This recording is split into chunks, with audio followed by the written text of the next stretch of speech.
On arrive dans un cinquième temps au cas spécifique de la prise en compte des coûts d'emprunt.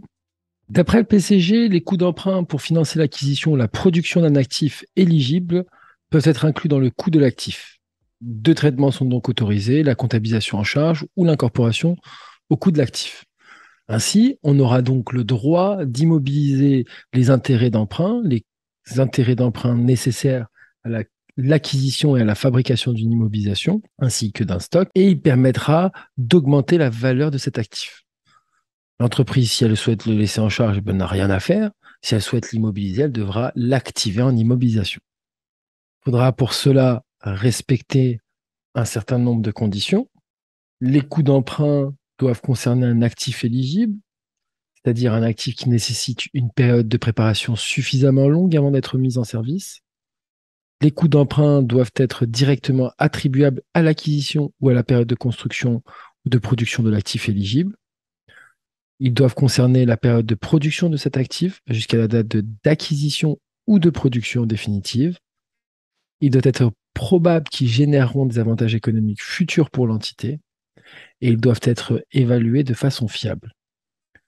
Ces 5 conditions, il faut les connaître par cœur, puisque souvent on vous le demande si vous avez des coûts d'emprunt dans un exercice du DCG, il faudra lister les 5 conditions.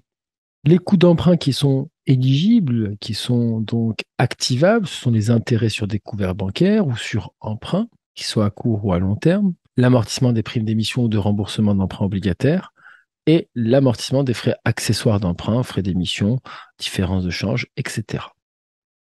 Ainsi, les coûts d'emprunt seront incorporables, et on peut le voir dans un exemple que je vous mets juste ici, avec une immobilisation pour laquelle on débute la production le 1er janvier.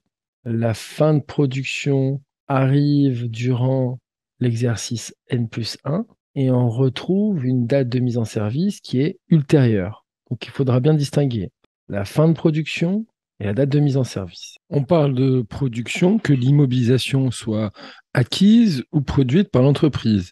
La période de production, c'est la période de fabrication de l'IMO.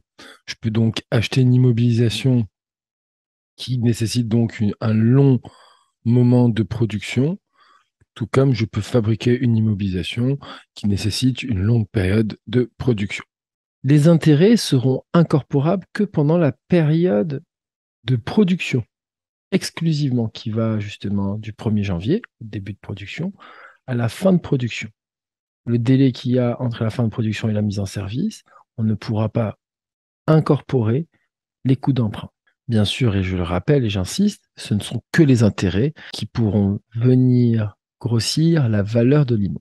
Pourquoi faire cela? Bien, l'entreprise souhaite grossir la valeur de son immobilisation. Ça va lui permettre de lisser l'intérêt, donc le financement, sur la durée d'utilisation du bien et de ne pas alourdir ses charges durant sa phase d'investissement. C'est une solution qui lui permet de minimiser un peu l'impact de son financement sur le résultat durant l'exercice d'investissement. Les coûts d'emprunt peuvent être multiples et on peut avoir donc un cas des emprunts non spécialement affectés à l'acquisition.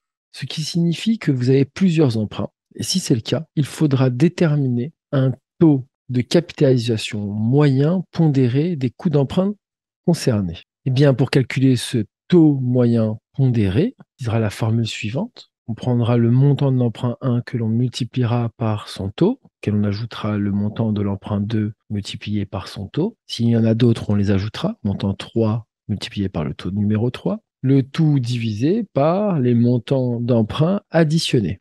Grâce à ça, j'aurai un taux moyen pondéré.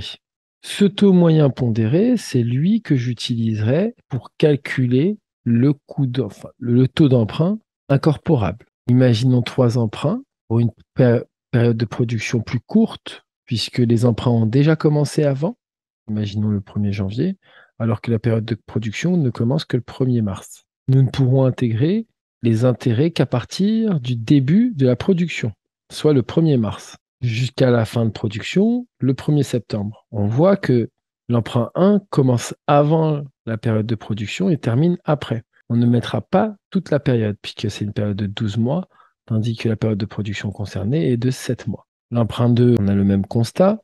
puisqu'il commence avant et termine par contre avant la fin de la production. Et l'emprunt 3, on voit qu'il commence avant le début de la production, termine en même temps que la production. Nous n'utiliserons pas donc les taux des différents emprunts pour savoir quel intérêt est à incorporer, mais nous utiliserons le taux moyen pondéré.